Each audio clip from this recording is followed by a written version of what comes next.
Nous sommes en temps de crise, mais cette crise n'est pas définie. C'est l'État qui devrait dire aux Congolais, sur 3 types de crises que connaissent le monde, nous sommes dans quel type de crise? Les Tutsis naissent avec la ruse. Une fille Tutsi, un garçon Tutsi, dès le bas âge, on lui apprend la ruse. Pour qu'un État soit en mesure de résister face à un conflit, la première question, c'est d'abord sa considération juridique. La considération juridique d'un État repose, sur la reconnaissance que les organisations internationales optent sur cet État, en répondant bien entendu au principe de la trilogie de l'État. Ce qui se passe à l'Est, les Mbororo, les Rwandais, les M23, le nom dit c'est quoi? On ne veut pas que nous soyons une nation. Vous pouvez être un État reconnu juridiquement, mais vous êtes impuissant. Quiconque peut vous massacrer. Quiconque peut monter sur vous. On apprend qu'il y a des Banyamulenge, les Rwandais qui vont saccager les malades dans les hôpitaux congolais. Mais le Rwanda est un État, le Congo est un État, mais le Rwanda peut abuser de l'État congolais au nom de la politique internationale. Sous couvert de l'adhésion de notre pays à la communauté économique de l'Afrique de l'Est, qui serait leur propre émanation et fonctionnerait comme un de leurs organes. Quel est l'armement à jour utilisé par l'État congolais et quelle est la politique qui a été mise en place pour identifier l'arme qu'utilisent les Rwandais? Lorsque les M23 nous attaquent par le biais du Rwanda, qu'est-ce qui est sous-entendu? C'est la destruction, n'est-ce pas, du pays en tant que nation. Ce sont les citoyens qui sont les propriétaires du pays. Le pays n'appartient pas aux députés. Le pays n'appartient pas aux ministres. Le pays n'appartient pas au président de la République parce qu'il est tenu au mandat. Le pays appartient aux citoyens. Il faut que l'État se définisse et définisse sa capacité de résister. Jusqu'aujourd'hui, nous ne savons pas quels sont les moyens mis en place, quelle est la politique d'abord réelle. Mais derrière le Rwanda, il y a ce qu'on appelle les acteurs à valence hégémonique. La France, les États-Unis, qui ne sont pas identifiés. C'est à l'État congolais de les démasquer. Nous devons nous battre avec les plus puissants. Ne nous battons pas avec les petits Rwandais. Moi, mon humble avis, il n'y a qu'une solution pour résoudre les problèmes. En premier lieu, on doit avoir une armée nationale. Nous n'avons pas une armée nationale, nous avons une armée multinationale. Aucune crise ne peut se faire en Afrique si l'homme blanc n'a pas donné l'autorisation. Aucun coup d'État ne se fait en Afrique si l'homme blanc n'a pas donné sa bénédiction. La discontinuité coloniale africaine. Mais quand un message porte sur l'amitié du Kagame, vous voulez vraiment que nous, on accepte ça parce que c'est un bon message qui passe à nos oreilles, mon ami. Quand on dit qu'il n'y a pas de guerre à l'Est, donc Kagame ouvre la bouche, dit qu'il n'y a jamais eu de massacre à l'Est de la RDC. Constatez ce qui se passe. Tantôt, le porte-parole du gouvernement dit autre chose. La présidence dit autre chose. Le Congo n'est pas une nation. Un message en période de crise repose sur l'intérêt privilégié de l'État. Je préfère encore que nous puissions mentir, nous, pourvu que l'intérêt du Congo soit protégé. Mais nous ne pouvons pas mentir contre nous-mêmes. C'est l'autodestruction de tout un État. Congolais, les compatriotes, avaient besoin de savoir ce jour, face à cette situation que traverse notre pays, quelle est l'attitude communicationnelle qu'il fallait avoir, non seulement vis-à-vis de l'agresseur, parce que la communication peut jouer à la psychologie de l'ennemi, mais aussi nous avions besoin de proposer quelques mesures palliatives au gouvernement de la République pour savoir ce qu'il faut planifier, organiser et encadrer à ce jour et fournir à la population congolaise à la consommation ce que nous appelons communication de crise.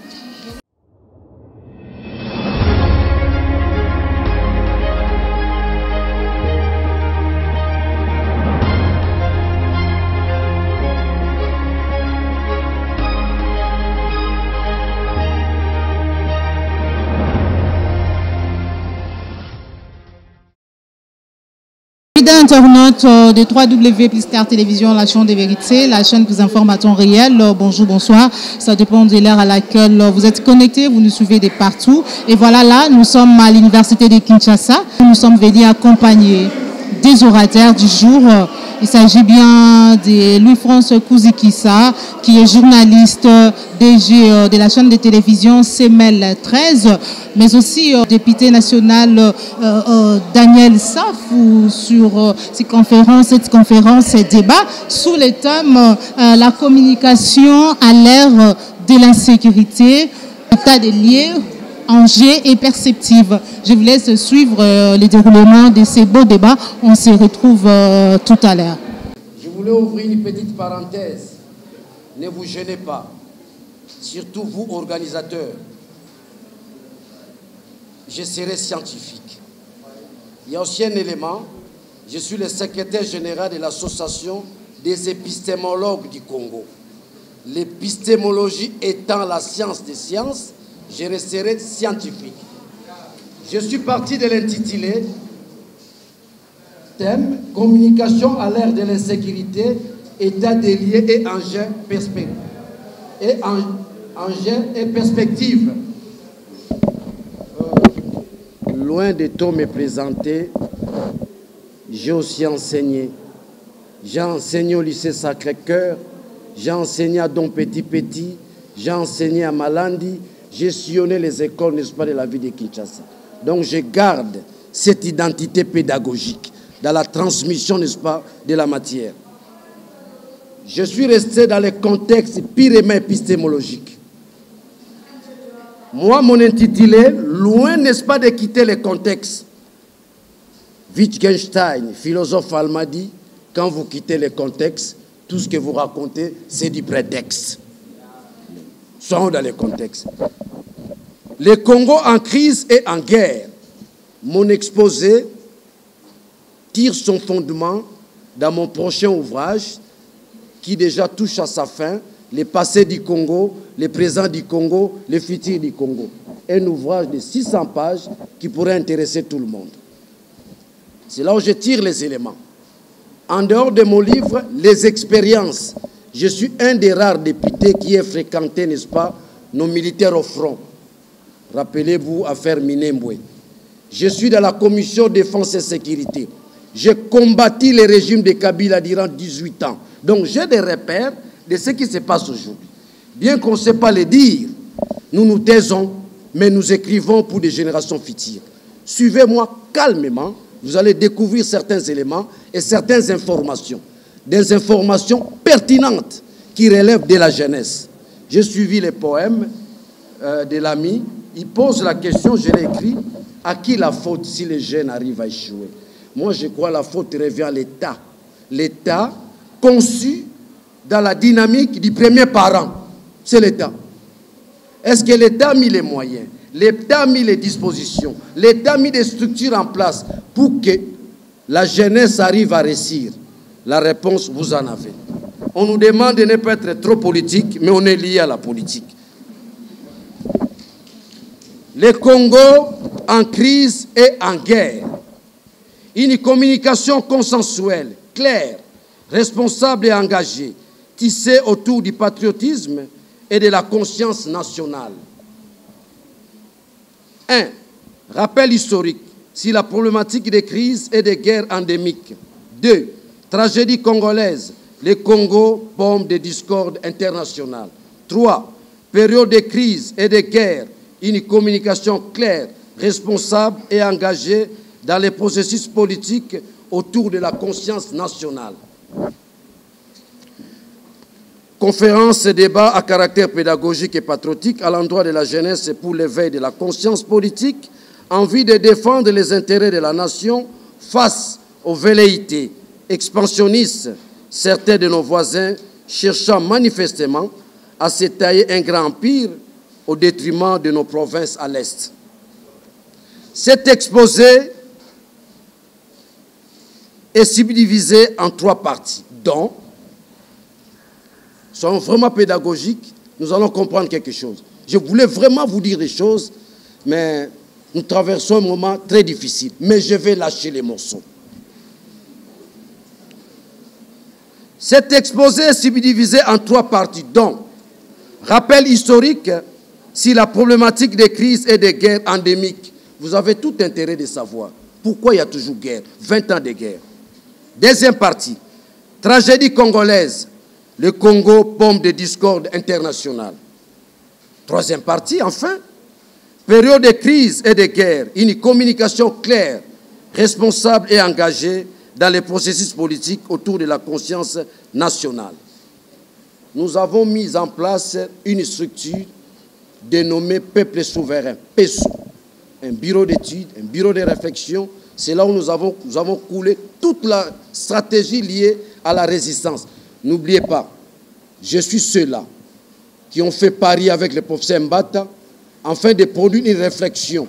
Cette réflexion était quoi? Transition sans Kabila. Parce que lorsque Kabila détruit l'ordre constitutionnel, il fallait réfléchir comment obtenir les retours à l'ordre constitutionnel.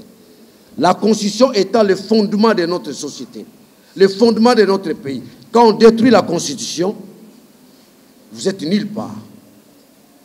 Mais quand Kabila détruit la Constitution, il fallait réfléchir. Comment obtenir les retours à l'ordre constitutionnel? J'en fais partie, parmi ceux-là qui ont réfléchi. C'est là où nous avons dégagé une approche technique et révolutionnaire, transition sans Kabila. Mais nous ne sommes pas encore là. Rappel historique sur la problématique des crises et des guerres endémiques. Suivez-moi avec appétit. Rappel historique du long calvaire d'un pays privilégié par sa position géographique.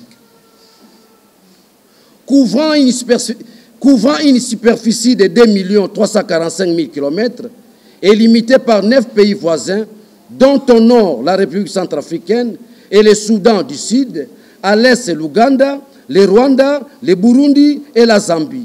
À l'ouest, c'est l'océan Atlantique, l'enclave de Cabinda et la République du Congo. Au sud, l'Angola, le Congo est situé au cœur de l'Afrique, à cheval sur l'équateur.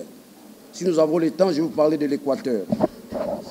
Il s'étend, un peu de la géographie, il s'étend de 13 degrés 27 minutes de latitude sud à 5 degrés 20 minutes de latitude nord, à 12 degrés 10 minutes, à 30 degrés 15 minutes longitude est. C'est très important. Vous verrez la chute, pourquoi je fais allusion à la géographie. C'est là où je vais faire une révélation. Depuis son accession à l'indépendance, le Congo s'enfonce chaque jour qui passe dans une domination étrangère, dont certains de ses voisins agissant par procuration et cherchant manifestement à se tailler un grand empire et à se servir la population congolaise qui perd de plus en plus toute emprise sur son destin. À travers une longue histoire, depuis de 20 années de guerre, motivée par des considérations d'ordre stratégique, politique, économique et géostratégique, le Congo, la principale victime, ne doit sa survie qu'au patriotisme sans faille et à la maturité politique de son peuple qui a su affronter le plus grand danger et relever de nombreux défis. Nos ancêtres, rappelez-vous avec la colonisation, mais on a anéanti ces gens-là. Par des décisions occultes, unilatérales, bilatérales ou multilatérales, toujours avec la complicité de certains Congolais, les principaux acteurs de la crise congolaise s'ingénient. Ça, c'est un terme chéri à Henri Bergson. Henri Bergson dit ceci: les besoins rendent l'homme ingénieux. Les besoins rendent l'homme ingénieux. Parce qu'il y a besoin de manger. Il y a une ingéniosité qui va naître. Maman, ça m'a pas 500. N'a pas sans faute dans le foot. D'où est venue cette intelligence? C'est une ingéniosité. Mais il y a besoin de manger. Si on ne lit pas, on n'a pas azaté. Donc j'ai voulu juste expliquer cet aspect des choses, cette approche de Henri Bergson. Donc je reprends. Avec la complicité de certains Congolais, les principaux acteurs de la crise congolaise s'ingénient.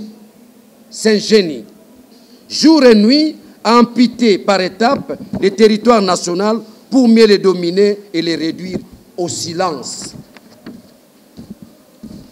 Pour ce faire, ils utiliseront les instruments politiques de longue portée et des systèmes connus pour leur élasticité et leur souplesse, permettant une adaptation appropriée aux circonstances imprévues.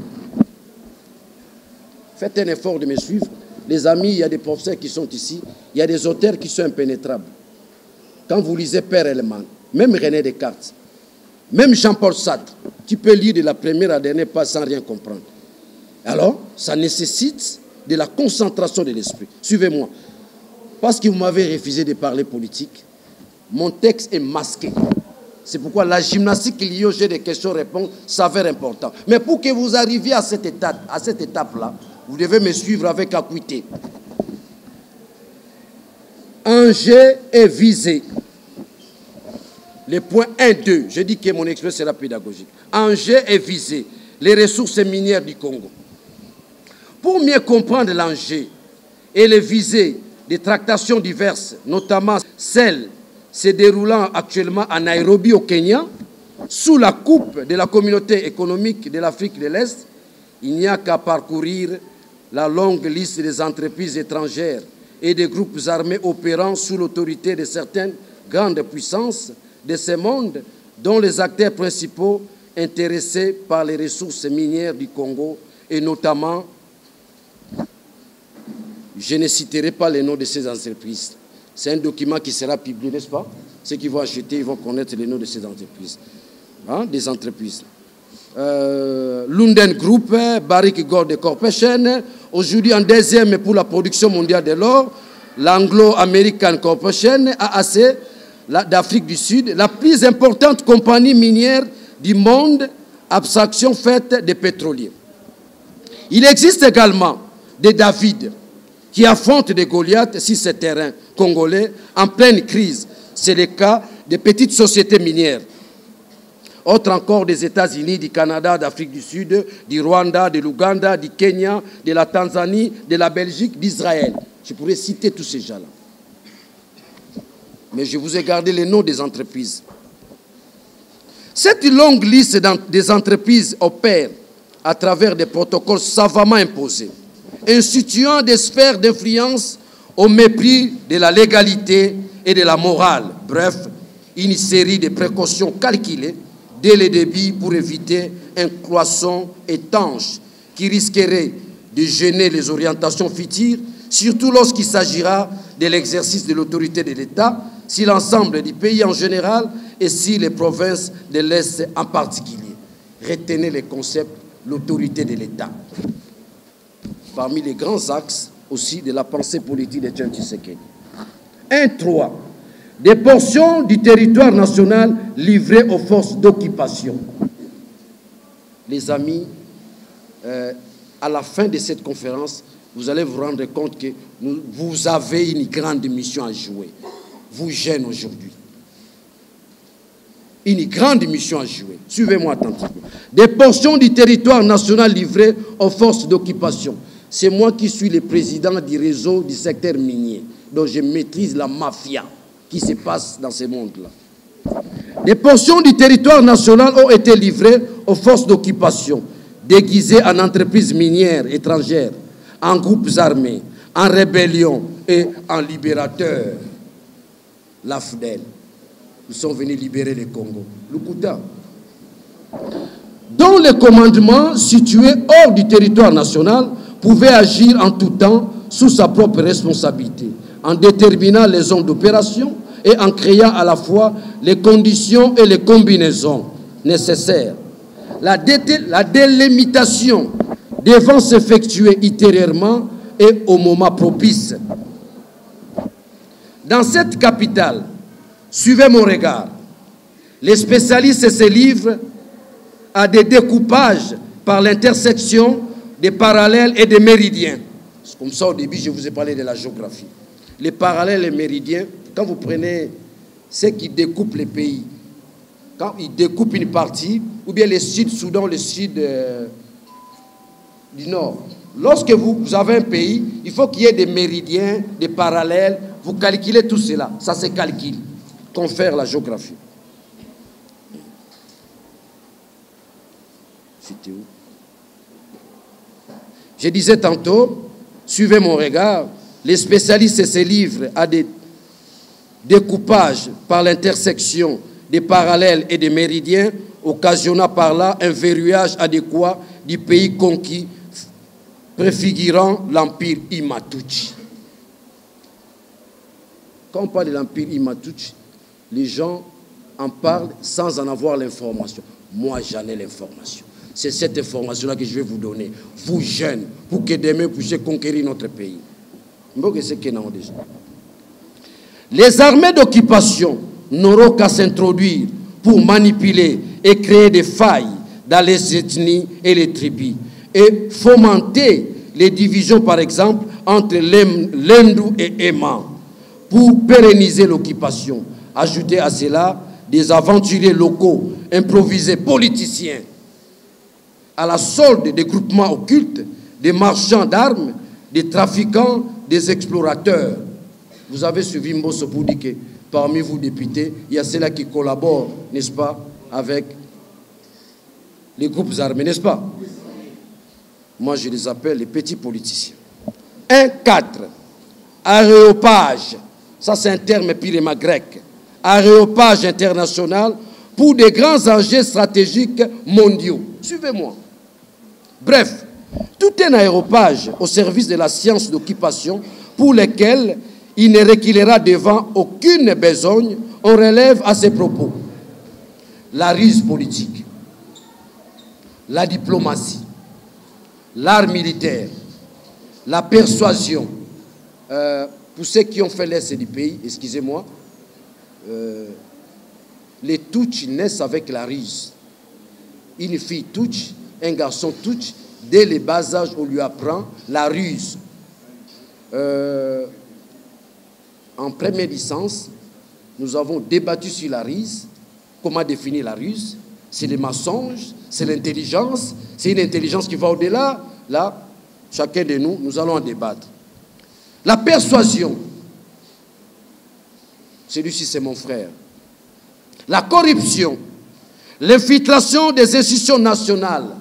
Vous avez appris, l'actuel ambassadeur du Rwanda en France, il a eu à gérer nos institutions ici, les entreprises. Ça, c'est une information. La pénétration pacifique. Vous apprenez cela. Il y a nos frères qui sont flexibles chez les femmes rwandaises. Ça, c'est une pénétration pacifique. Il y a Bizouka. La création d'une armée nationale, multinationale, infiltrée par un personnel militaire étranger, par des mécanismes de brassage, de mixage, l'hypocrisie et des intrigues et tant d'autres choses. Nous connaissons ce qui s'est passé. Le soir, il est ici, il est rwandais. Quand il rentre là-bas, quand il est ici, il est congolais. Quand il est de l'autre côté, il est rwandais. Toute cette machine déstabilisatrice du Congo a été forgée comme un instrument destiné à exécuter dans notre pays la volonté de domination économique des financiers et surtout s'assouvir au Congo les desseins des sociétés américaines et autres occidentales dont les dirigeants participent aux grands enjeux stratégiques mondiaux qui relèvent de la science, de la technologie, des finances, des industries ou de la politique. Vous voyez les amis, la politique est partout. Deuxième partie, tragédie congolaise. Le Congo, pomme de discorde internationale. Dans la première partie, les langages un peu masqués. Les moments sont dits. Mais par des jeux de questions, nous allons éclairer, n'est-ce pas, l'approche sémantique et épistémologique.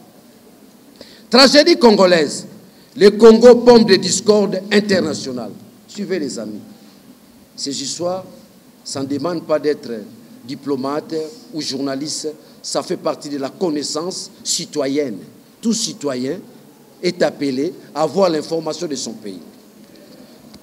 Grande multinationale, contrôle de l'État congolais et nouvel ordre politique dans la région des Grands Lacs. C'est là où il y a les secrets. Suivez-moi.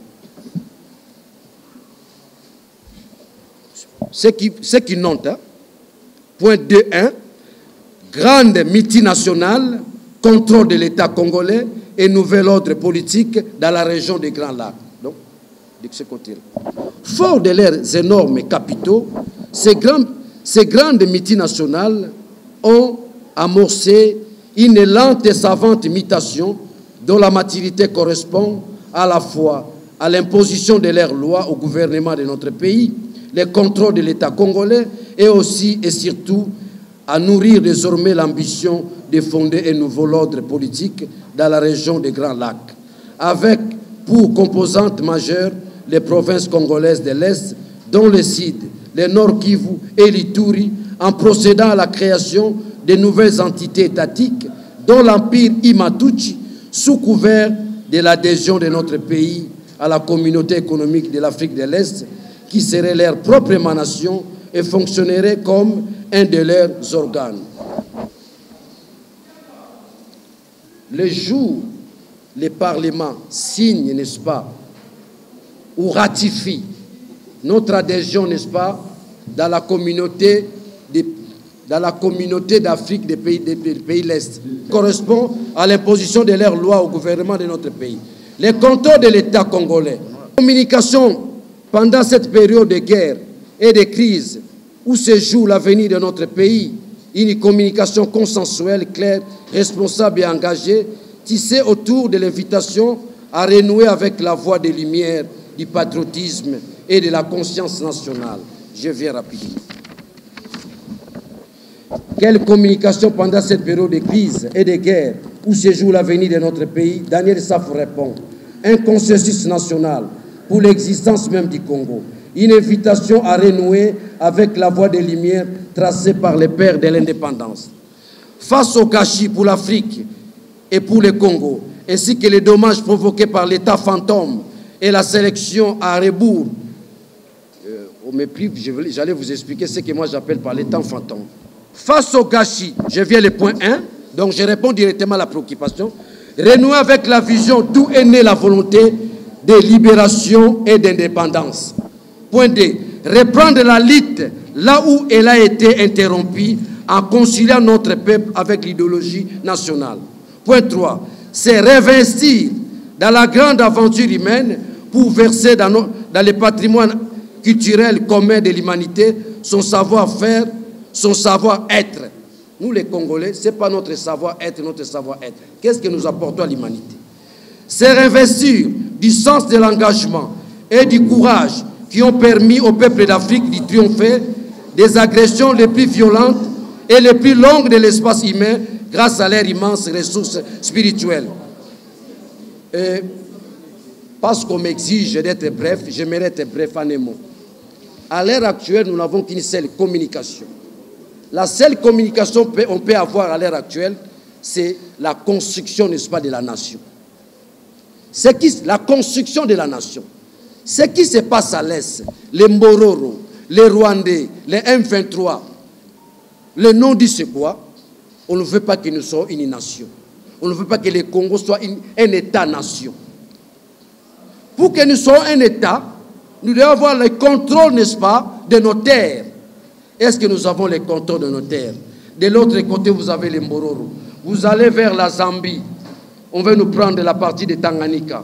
Vous allez à l'est du pays. Donc, il y a des territoires qu'on ne sait pas gérer, qu'on ne sait pas mettre nos pieds. Donc, en un mot, ce qu'on peut retenir, faute du temps, pendant cette période, on doit avoir une communication élaborée.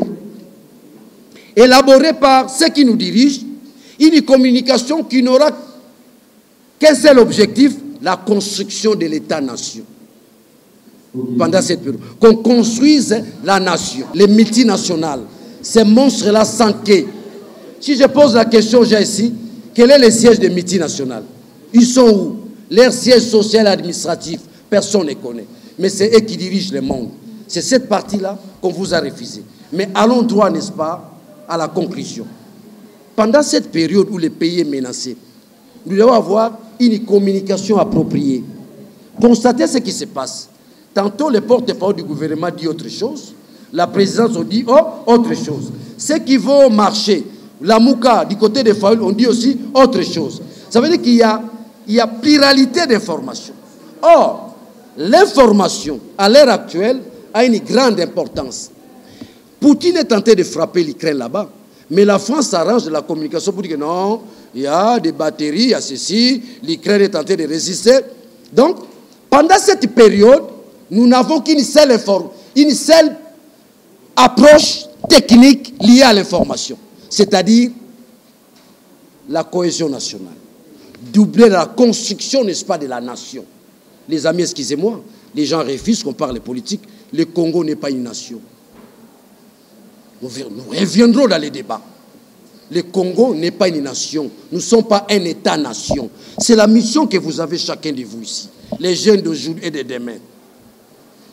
Nous avons la mission, c'est de construire, n'est-ce pas, la nation. Et la communication liée pendant cette période, c'est une communication orientée vers la construction de l'État-nation. Lorsque les M23 nous attaquent par le biais du Rwanda, qu'est-ce qui est sous-entendu? C'est la destruction, n'est-ce pas, du pays en tant que nation. Mais nous, maintenant, à notre tour, que tu sois du PPRD, de l'IDPS, ici, il n'y a plus de couleurs politiques. C'est un éveil lié, n'est-ce pas, à la citoyenneté. Ce sont les citoyens qui sont les propriétaires du pays. Le pays n'appartient pas aux députés. Le pays n'appartient pas aux ministres. Le pays n'appartient pas au président de la République parce qu'il est tenu au mandat. Le pays appartient aux citoyens. Les citoyens sont immuables et éternels. C'est eux qui sont les propriétaires du pays. Alors, par ricochet, pendant cette période, les citoyens doivent avoir un seul langage. Un seul langage. Les citoyens doivent avoir une seule préoccupation. Laquelle? Le souci de construire la nation. Le souci de défendre la nation. Il faut qu'on arrive à construire la nation. La nation a toujours été construite. Mais chez nous aujourd'hui, il y a 20 ans de guerre, on a détruit le Congo. J'allais vous parler de l'AFDEL, qui aujourd'hui, quand les gens passent à la télévision, il y a même ceux qui vont plus loin pour dire que non, Kabila coûte bien, il fallait coûter Kabila, mais c'est grave, c'est manquer de l'information. Qui ont créé l'AFDEL? Ce sont les multinationales. Je cite. Qui ont créé l'AFDEL? Ce sont les multinationales. Ce sont les multinationales qui ont créé l'AFDEL. Dans quel souci? Dans le souci de prendre la partie l'est du pays. Ce qu'ils appellent l'empire Imatuchi. Nous allons revenir à la question-réponse. J'ai dit, je vous remercie.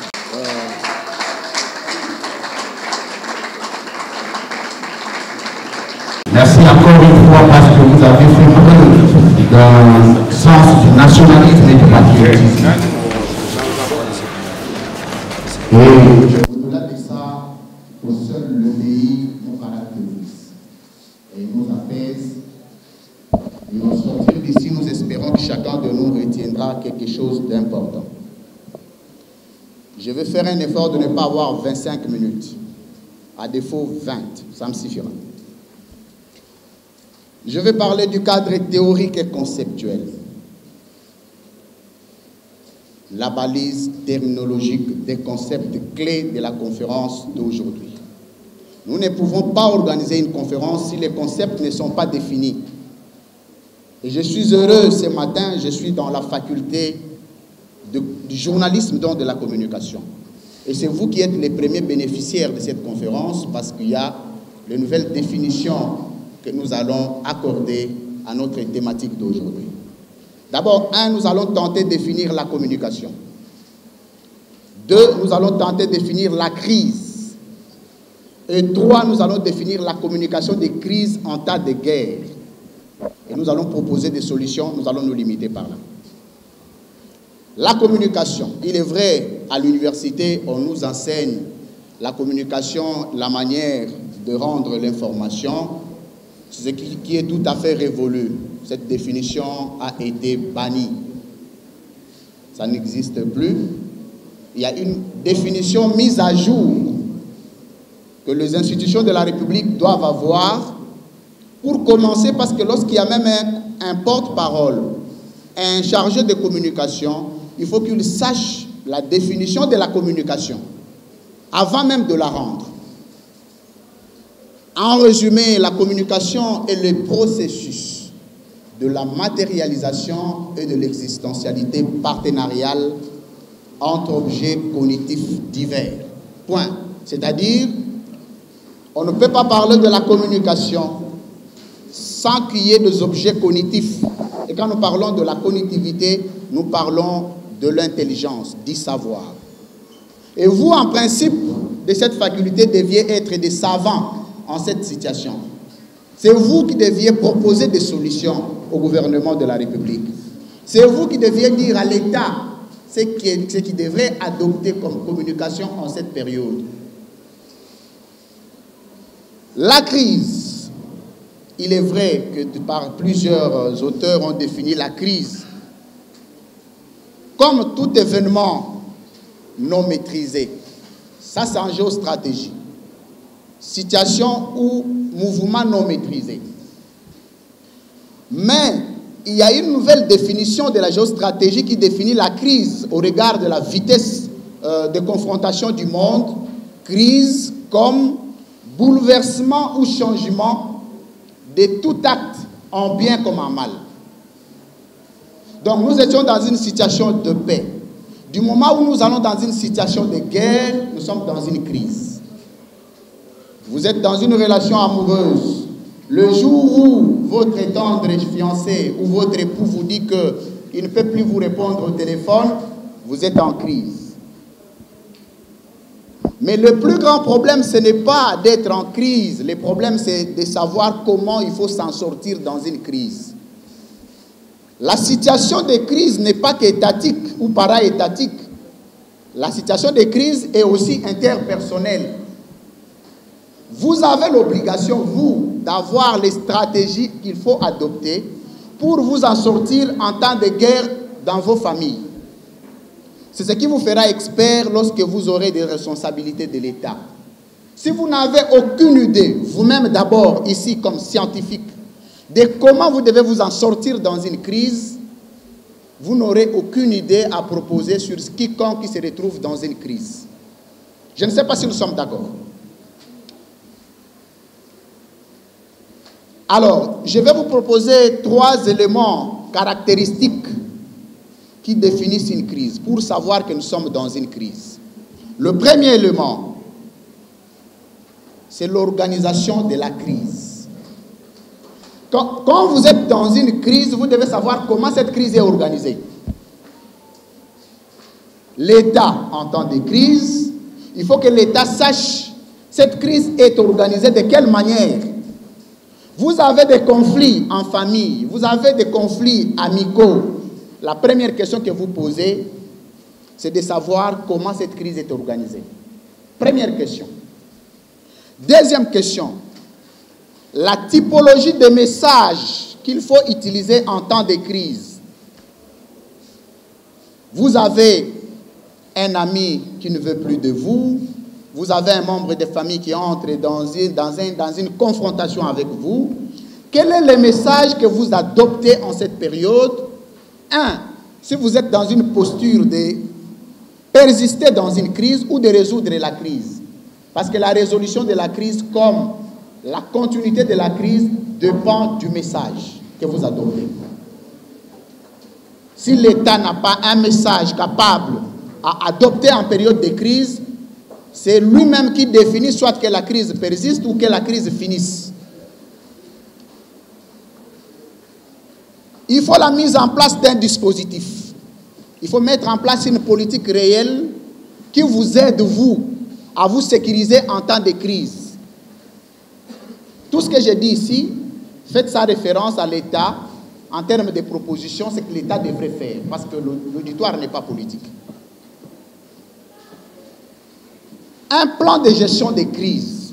Il faut que vous, en tant que scientifique, le jour où on vous invite, on vous invite pour venir proposer des solutions sur une crise, ayez un plan. Vous élaborez un plan que vous proposez pour que résolution soit faite. Dans le contexte actuel, parce que je vais maintenant revenir dans le contexte de la République démocratique du Congo, nous sommes en temps de crise, mais cette crise n'est pas définie. C'est l'État qui devrait dire aux Congolais sur 3 types de crises que connaissent le monde, nous sommes dans quel type de crise? Est-ce que d'abord nous sommes d'accord dans cet auditoire que nous sommes en période de crise? Mais quel type de crise? Le professeur Jean Bosco Mamba Wanguindu définit ou symbolise 3 types de conflits qu'on appelle crise, parce que ça dépend des écoles de relations internationales. D'autres appellent crise, d'autres appellent conflit, d'autres appellent guerre. Ça dépend des écoles. Premier conflit, c'est le conflit de pouvoir. Est-ce que l'État congolais, nous pouvons dire aujourd'hui que nous sommes dans un conflit de pouvoir? C'est quoi un conflit de pouvoir? C'est lorsque les entités sont dans une situation de confrontation pour obtenir un pouvoir. Je prends le cas de Lamouka et Igno Sacré. Ça, c'est une crise de pouvoir. Deuxième type de crise que je vais vous proposer rapidement ici, c'est les conflits, dans d'autres écoles, les conflits territoriaux dont nous nous retrouvons ces jours. Le Congo est dans un conflit territorial. Si on vous pose la question, nous sommes dans quel type de conflit ou de crise aujourd'hui? C'est une crise ou un conflit territorial. Pourquoi? Parce qu'il s'agit de l'occupation. Il y a un État, il s'agit de 2 États qui entrent en prisme. Le professeur Mamba Wanguindu dit, lorsque 2 États entrent en conflit, et un conflit qui porte sur 1, l'occupation territoriale, 2, l'infiltration. Une partie, tous les jours, on apprend qu'une partie de notre territoire national à l'Est est occupée. Ça, c'est un conflit territorial. Le dernier conflit, rapidement pour terminer, c'est un conflit minoritaire, entre ethnies. On va vous apprendre, entre ethnies de 2 États congolais, il y a soulèvement. Mais dans les cas d'espèce, en tant que scientifique, vous devez retenir que nous sommes dans un conflit territorial. Il faut une petite analyse référentielle et systémique de l'organisation de l'État. Pour qu'un État soit en mesure de résister face à un conflit, la première question, c'est d'abord sa considération juridique. La considération juridique d'un État repose, 1, sur la reconnaissance que les organisations internationales optent sur cet État, en répondant bien entendu au principe de la trilogie de l'État, que vous connaissez tous, qu'on n'a pas la prétention d'apprendre. Vous devez avoir le sol, vous devez avoir l'administration dans le gouvernement, vous devez avoir le sol, le peuple et la considération, la reconnaissance juridique internationale. Donc nous, en tant qu'État congolais, nous avions répondu à ces principes, que nous sommes un État sur le plan de la considération juridique internationale. Lorsque les États veulent voter, on appelle ça le droit de vote. L'État congolais va voter en tant qu'État à part entière, que la France, que les États-Unis. Mais là où il y a difficulté de l'État, c'est au niveau de la politique internationale de l'État. Il y a 2 dimensions qu'il faut retenir ici. Vous pouvez être un État reconnu juridiquement, mais vous êtes impuissant. Quiconque peut vous massacrer. Quiconque peut monter sur vous. On apprend qu'il y a des Banyamulenge, les Rwandais qui vont saccager les malades dans les hôpitaux congolais. Mais le Rwanda est un État, le Congo est un État, mais le Rwanda peut abuser de l'État congolais au nom de la politique internationale. La politique internationale repose sur la puissance des États. Et 4 éléments rapidement pour terminer, qui peuvent définir un État puissant. L'économie, l'organisation de l'économie, l'armée, la diplomatie et le renseignement. Tout ce que nous posons ici, poser la question, notre État congolais a défini quel type de renseignement, quel type d'armée, quel type de diplomatie.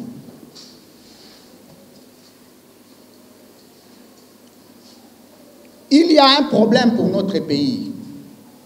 Le premier problème repose sur la définition de 2 concepts clés de relations internationales. Pour qu'il y ait la communication en temps de crise, la première des choses, il faut savoir si nous sommes inscrits dans une logique de la communauté internationale ou de la société internationale. C'est très important. L'État congolais jusqu'aujourd'hui est incapable de savoir, nous sommes dans une logique de communauté internationale ou de société internationale. La communauté internationale, c'est quoi? C'est la ratification de bases juridiques internationales. Charte des Nations Unies, charte de l'Union africaine, tous les actes que nous avions ratifiés ont fait de nous les vivre ensemble, les vivre dans la communauté. Mais nous vivons dans la communauté, les conseils de sécurité nationale, les statuts ou la charte des Nations Unies interdit que dans l'espace ratifié par la charte, il ne peut pas y avoir de guerre, d'agression. Nous sommes sécurisés par la charte des Nations Unies. Mais entre-temps, la charte des Nations Unies est en place, nous sommes agressés. Qui comprend quelque chose? Nous contribuons pour l'organisation et le fonctionnement des Nations Unies. L'État congolais débourse de l'argent pour nous sécuriser. Pour preuve, on nous a envoyé la MONUSCO Fantomas. Mais comment vous pouvez comprendre que nous contribuons de l'argent pour notre sécurité, mais nous sommes agressés? Cette communauté internationale dont nous sommes membres est indifférente. Vous savez pourquoi? Il y a une révélation que je vous fais tout de suite. Parce que les États s'inscrivent d'abord dans le principe de la société internationale. L'intérêt des États, d'abord. Tu touches à un Américain, tu touches aux États-Unis d'Amérique, on ne regardera même pas la charte des Nations Unies. On va te tuer. Tu touches à un Français, on s'élève pour preuve. Tous les États qui sont en guerre, même la Russie, même l'Ukraine, ont ratifié la charte des Nations Unies. Mais le jour où la Russie a été touchée, Poutine n'a fait recours à aucune base juridique internationale. Parce que le droit international est une fiction. C'est un droit des faibles. Non, nous attendons la communauté internationale venir nous aider. Non, non, aucun État puissant ne compte sur la communauté internationale. Or, la notion de la société internationale, c'est la confrontation de puissances et la capacité de résistance. Il faut que l'État soit en mesure de nous rassurer est-ce que nous sommes capables de résister. À travers quels moyens? Le premier moyen de l'État pour résister, c'est la nouvelle technologie. Quel est l'armement à jour utilisé par l'État congolais et quelle est la politique qui a été mise en place pour identifier l'arme qu'utilisent les Rwandais? Il faut que nous puissions arriver à savoir, nous avons par exemple les bombes micro, ça c'est un cas que je vous donne, mais mon adversaire honorable Daniel Safou a bombe stylo. Alors moi, je sais que pour le détruire, je vais au-delà de sa munition. Il faut que je sache là quel stylo, pour que moi j'utilise quel stylo pour le détruire. Cette politique n'est pas faite dans notre pays. Nous sommes en train d'aller, en train de tâtonner. Pour preuve, c'est difficile de nous en sortir, bien que nous le souhaitons. En conclusion, si aujourd'hui la République démocratique du Congo choisit la communauté internationale, parce que nous sommes faibles, mais aucun État n'est puissant. La puissance devient. Vous pouvez vous construire. Quand est-ce qu'on devient puissant dans votre sens d'organisation? Organisez les trains de vie. Le chef de l'État, 4 véhicules de suite. Un député national, un salaire de 1 500 $. Un ministre, un salaire de 13 000 $. Un président de la République, un salaire de 13 000 $. Et l'argent là-dessus, vous mettez dans l'organisation de l'État. En ce moment, vous êtes un État puissant. Vous ne pouvez pas être un État puissant si vous-même, d'abord, vous n'avez aucune idée sur votre budget. 3 chiffres. Le président parle de 11 milliards, le gouvernement parle de 10 milliards, le Parlement parle de 8 milliards. Donc, le budget n'est pas connu. Heureusement, à la fin, honorable Daniel Safou nous fera une idée sur le budget voté par la République démocratique du Congo. C'est la symbolique de l'économie de la RDC, d'un État. La typologie d'amitié, je vais terminer. Quand est-ce que nous devons décider d'être amis à un autre État pour nous aider? Patrick Charodeau définit 3 types d'amitié. Je ne saurais pas vous développer ça. L'amitié ontologique, territoriale et stratégique. Pour que l'État congolais arrive à s'en sortir dans cette situation, il faut choisir des bons amis puissants, sur base des critères. Et la communication que nous devons avoir en cette période doit être une communication de relais informatif, pas de création. Aucun journaliste n'a le droit de créer une communication en cette période. Il faut que le gouvernement élabore une communication qu'on donne aux journalistes pour relayer, pour éviter d'entrer dans ce qu'on appelle les secrets de défense. Et s'il y a quelqu'un qui pense que nous, journalistes, ou vous, experts, devez élaborer la communication, vous tomberez dans les conflits. Vous avez l'obligation de faire un effort, de proposer au gouvernement les mécanismes de communication qu'on va nous donner pour que nous puissions relayer. Et cet exposé de quelques minutes était pour vous faire voir qu'est-ce que nous devons faire pour devenir un État puissant. Je vous remercie.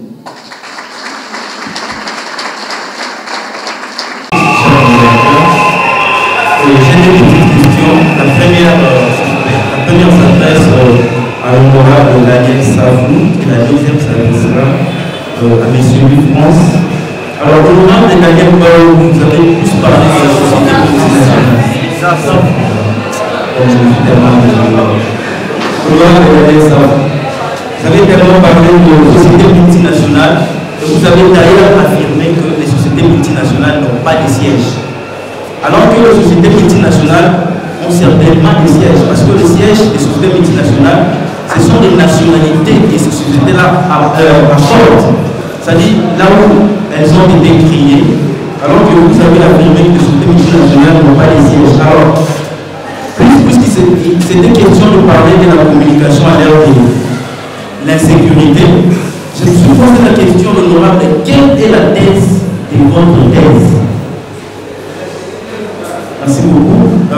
Monsieur Louis France, vous avez tous parlé de conflit et vous avez affirmé que nous sommes dans un conflit territorial.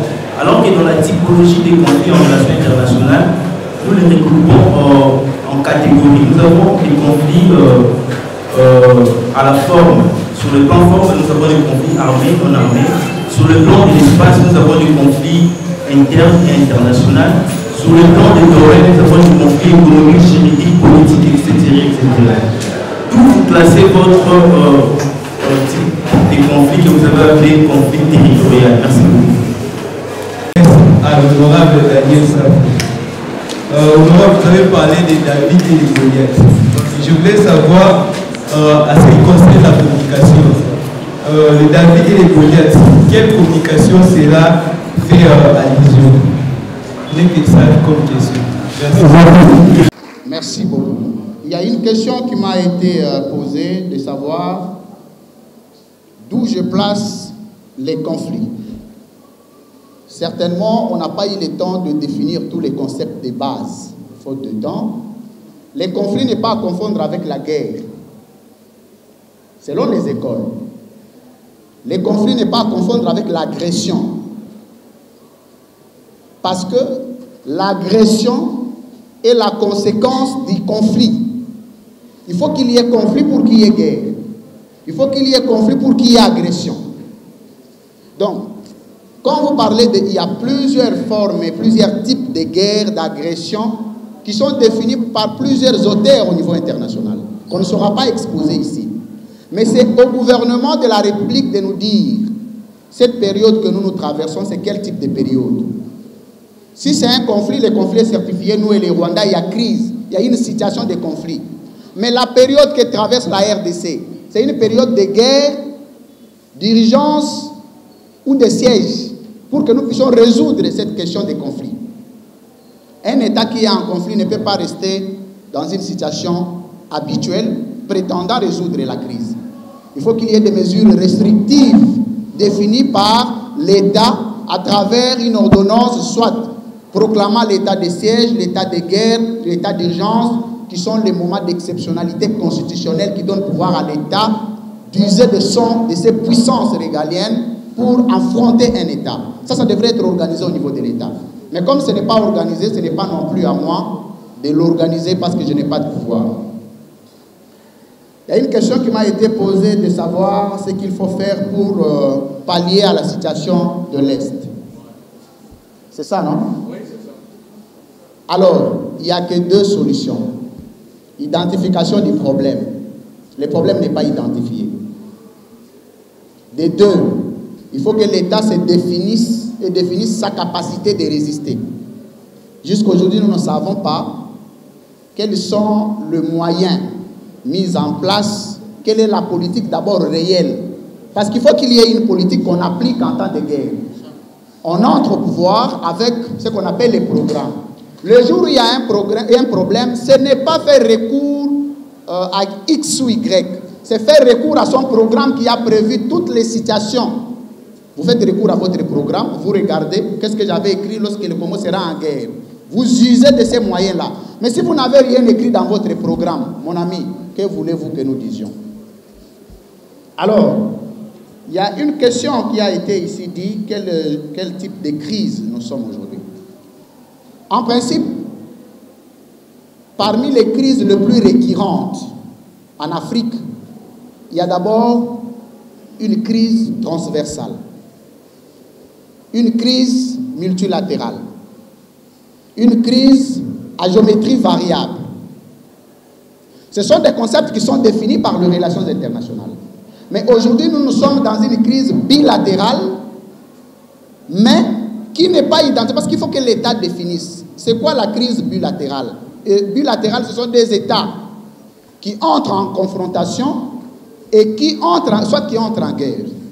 Mais derrière le Rwanda, il y a ce qu'on appelle les acteurs à valence hégémonique. La France, les États-Unis, qui ne sont pas identifiés. C'est à l'État congolais de les démasquer. Mais si nous n'arrivons pas à les démasquer, nous allons continuer à nous battre avec le Rwanda, alors que le Rwanda n'est qu'un acteur pivot géopolitique qu'on a utilisé, qui n'est pas puissant, qui n'est pas fort, mais qu'on donne le moyen, qu'on donne la puissance pour nous affronter. Nous devons nous battre avec les plus puissants. Ne nous battons pas avec les petits Rwandais. Soyons capables de résister aujourd'hui face aux grandes puissances derrière les Rwandais. Si nous ne sommes pas encore en mesure, ils ont alors de la diplomatie, alors la vraie. Parce qu'il y a deux moyens de résoudre les conflits en relations internationales, soit par la guerre, soit par la diplomatie. Je commence par là où mon frère a terminé pour apporter enfin ma contribution. C'est ça qu'on appelle conférence débat. Quand mon frère dit on doit identifier les problèmes, moi, mon humble avis, il n'y a qu'une solution pour résoudre les problèmes. En premier lieu, on doit avoir une armée nationale. Nous n'avons pas une armée nationale, nous avons une armée multinationale. Au sein de notre armée, vous trouverez les Ougandais, les Tanzaniens, les Rwandais, Zahir, capitaine Zahir. Si on veut remonter généalogie, on se retrouve. Donc, il nous faut une construction. Nous devons arriver à construire une armée nationale. Il y a un penseur grec, Socrate, il dit ceci. Si l'homme fait le mal, parce qu'il ne connaît pas le bien, le jour il connaîtra le bien, il le fera nécessairement. Moi, je crois que nous, Congolais, nous devons être informés pourquoi on nous agresse. Les problèmes se situent à quel niveau? C'était ça d'ailleurs l'objet de mon exposé. Vous, jeunes, vous devez comprendre. Pourquoi ces gens-là nous agressent? Pourquoi? Ce sont des intérêts purement économiques. Le Congo, ça, c'est un pays extraordinaire. Nous avons tout. Nous avons tout dans ce pays. Et aujourd'hui, avec la technologie actuelle, le Congo est lié. Avec la technologie actuelle, le Congo est lié. Aujourd'hui, on parle, n'est-ce pas, du changement climatique. Le Congo, c'est le pays solution. Mais si nous-mêmes, nous ne savons pas, nous possédons quel type de pays, est-ce que nous serons en mesure de défendre notre pays? Il faut d'abord que nous soyons informés sur ce qui se passe, n'est-ce pas, dans notre pays. Je reviens à l'ami qui a parlé qui m'a posé la... En fait, ce n'est pas une question. Ce n'est pas une question. Tu as apporté quelque chose. Ce n'est pas une question. Quand vous parlez des multinationales, les multinationales, ce sont des grandes sociétés, des méga sociétés qui fonctionnent dans l'idéal d'acquérir des milliers de bénéfices. Tous des grandes sociétés, ils sont dans tous les domaines de la vie. Ils sont dans le secteur minier, ils sont dans l'industrie, ils sont même dans la politique. Donc on a du mal à identifier les multinationales par rapport à leur opérationnalité. Donc l'adresse dont il s'agit, ne pas, non, Golding Corporation, ils sont sur Lubumbashi. Ce n'est pas cette adresse-là, je parle. On sait telle société, ils ont les représentants ici au Congo. Non, là c'est du bluff. Donc là, nous ne savons pas situer leur fonctionnement, leur opérationnalité et quel type de bénéfices, leurs bénéfices. Je prends les cas. Ce sont les multinationales qui créent l'AFDEL. Qu'on ne vous trompe pas. Et l'AFDEL se présente à Libérateur. Il se présente comme ça. Tantôt c'est un groupe armé, tantôt c'est une industrie minière, tantôt, mais l'objectif n'est pas identifiable. Le mode d'opération n'est plus non plus identifiable. Peut-être par l'absus lingue dont je fais allusion, n'est-ce pas, à l'adresse. Donc, quand les multinationales créent une structure, c'est par rapport à leurs dividendes. Et les multinationales, je l'ai dit dans mon exposé, ils sont sans morale, ni loi. Quand on viole nos mamans à l'est du pays, la personne se dit, il peut te tuer, l'essentiel, qu'il soit en mesure d'extraire de l'or. Si toi tu es assis cet or-là, on va te couper la tête. Lui, son objectif, ce sont des intérêts. Ces multinationales-là, on ne sait pas les identifier. Ils sont américains, ils sont chinois, ils sont rwandais. Je vous dis aujourd'hui, par exemple, avec les nouvelles approches scientifiques, le Congo a un grand rôle à jouer, la fabrication des batteries. Parce que les moteurs en explosion ne tiennent plus. Maintenant, il faut des batteries en électrique. Mais c'est le Congo qui a la matière. Vous croyez qu'ils vont passer par le gouvernement ou par la présidence? S'ils veulent extraire la matière, devant leur permettre de fabriquer des batteries en électrique, ils vont faire la guerre. Mais si nous-mêmes, Congolais, devons savoir, voilà ce que nous possédons. Demain, ils vont nous faire la guerre parce que nous possédons de l'eau. L'eau que vous voyez là. L'eau que vous voyez là aujourd'hui, le monde a déjà besoin d'eau. Mais si nous ne savons pas que nous avons l'eau, nous devons protéger cette eau, nous devons la mettre en valeur, les uns et les autres vont nous récupérer cela. Dans ce sens-là, je parle des multinationales. L'ami a posé la question, les David et les Goliath. Les David et les Goliath, là, je voulais dire ceci. Quand vous allez, n'est-ce pas, à l'est du pays, vous trouverez des grandes sociétés de multinationales exploitant, n'est-ce pas, les coins. Mais les petites sociétés comme, vous trouverez les Rwandais, le Duf, certains individus construisent aussi leur société, mais qui n'est pas à la taille, n'est-ce pas, des multinationales. Ils tirent les dividendes. Vous avez vu dernièrement, les Rwandais tentaient de construire l'industrie, n'est-ce pas, au Rwanda, c'est ce que j'appelle les petits Goliaths. Mais les grands Goliaths, ils sont ailleurs. Ils sont français, ils sont russes, ils sont américains. Mais les petits Goliaths, je fais allusion à l'Ouganda, au Rwanda et à Burundi. Ils profitent, n'est-ce pas, de nos ressources minières. Je reviens, il y a encore une autre question. Vous avez parlé du budget.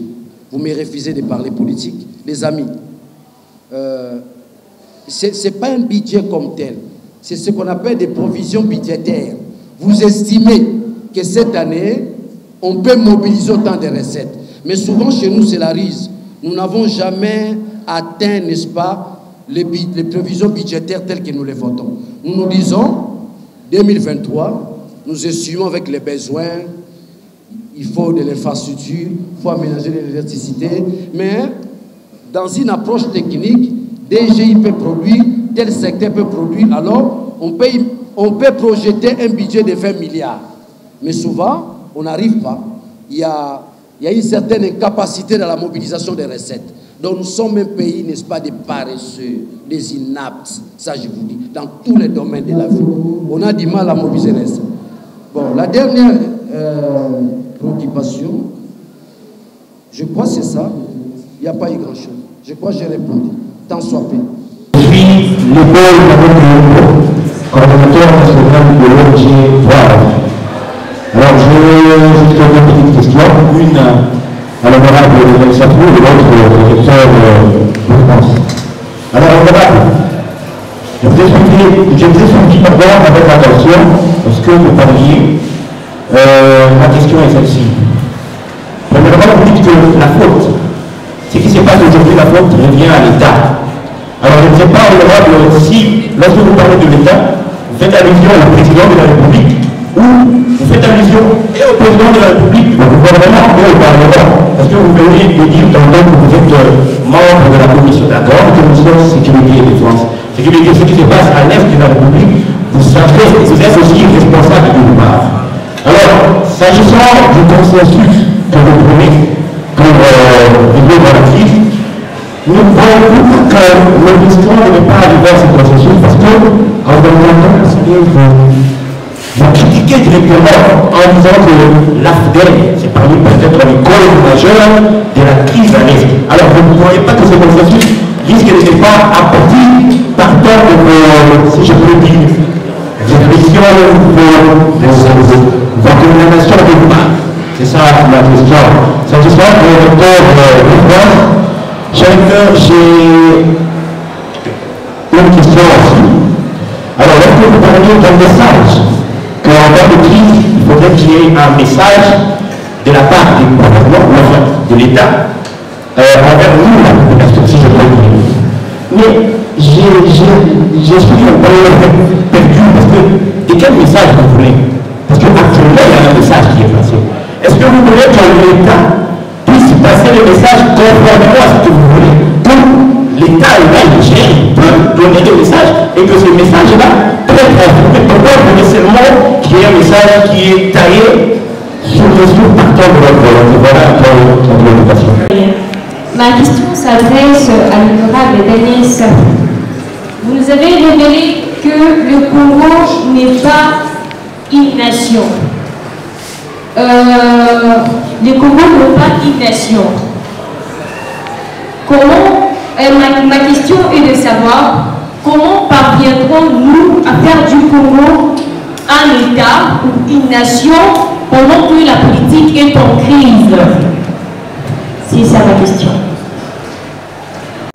Quand vous constatez dans un pays, les gens se disent Bisoba Luba, Bisoba Congo, Bisoba Swahili, ça veut dire que cet État-là a des problèmes. Ça veut dire que cet État-là n'est pas une nation. Dans une nation, on ne se choisit pas des appartenances d'ordre provincial. Dans une nation, on se dit nous sommes Congolais. Un tel type de discours ne frise pas la notion, n'est-ce pas, de la nation. Parce que quand il s'agira, n'est-ce pas, de construire,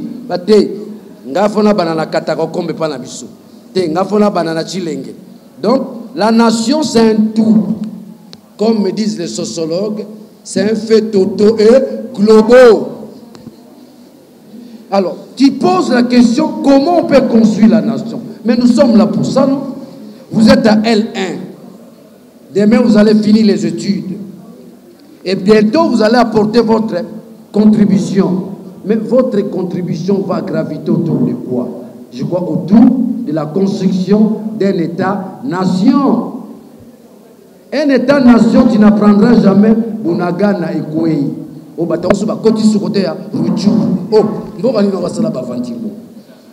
donc, demain, toi et moi, nous allons construire une nation par le biais d'une armée nationale, par la diversité, n'est-ce pas, économique.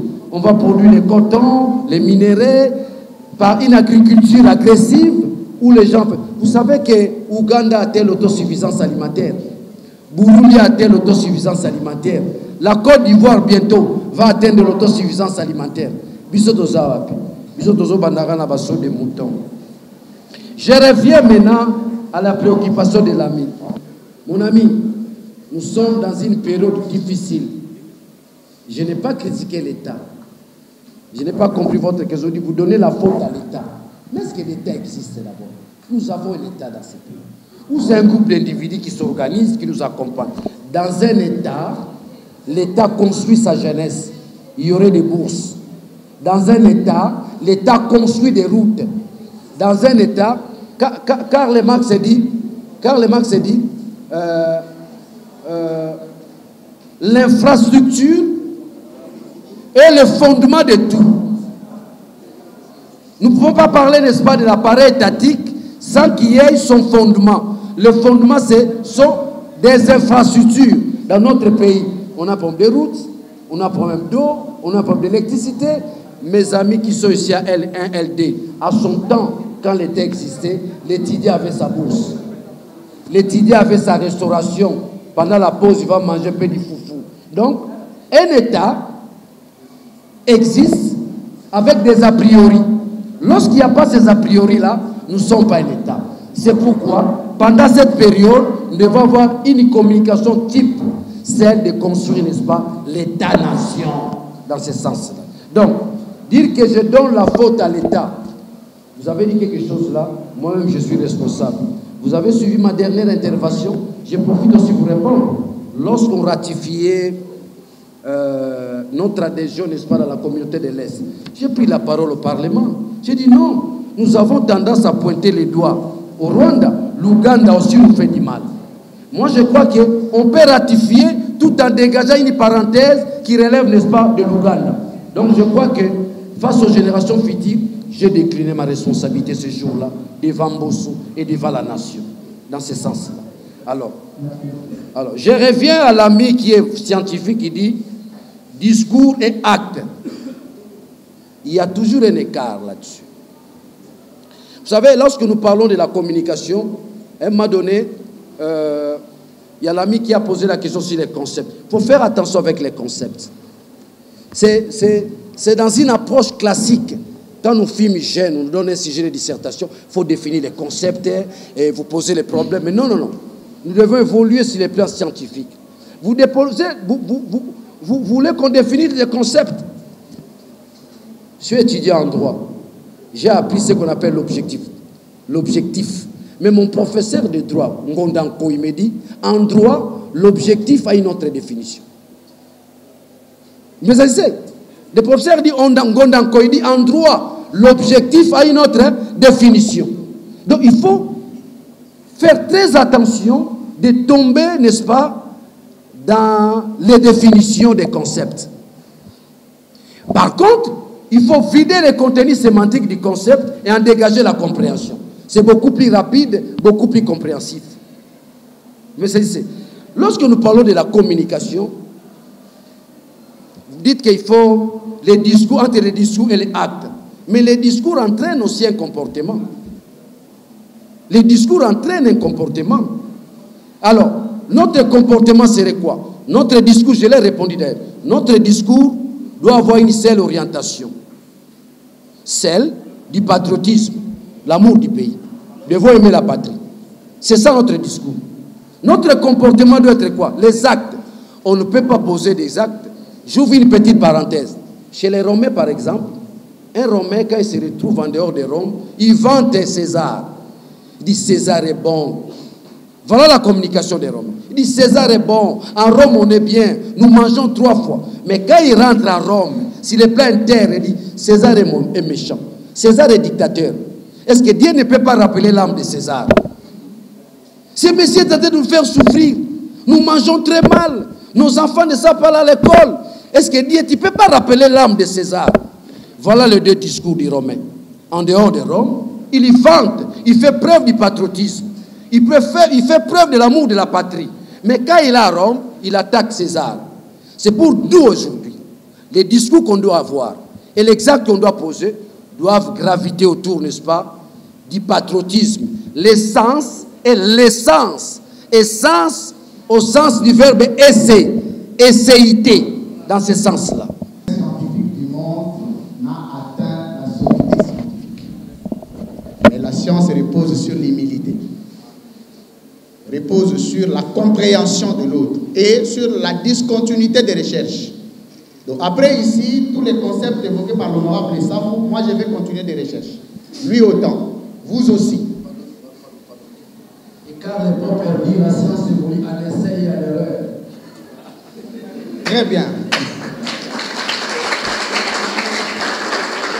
Alors,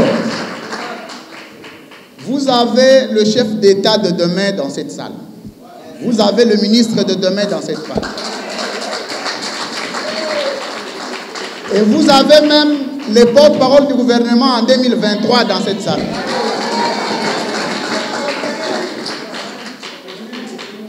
Donc, le rendez-vous d'aujourd'hui est un rendez-vous de bénédiction.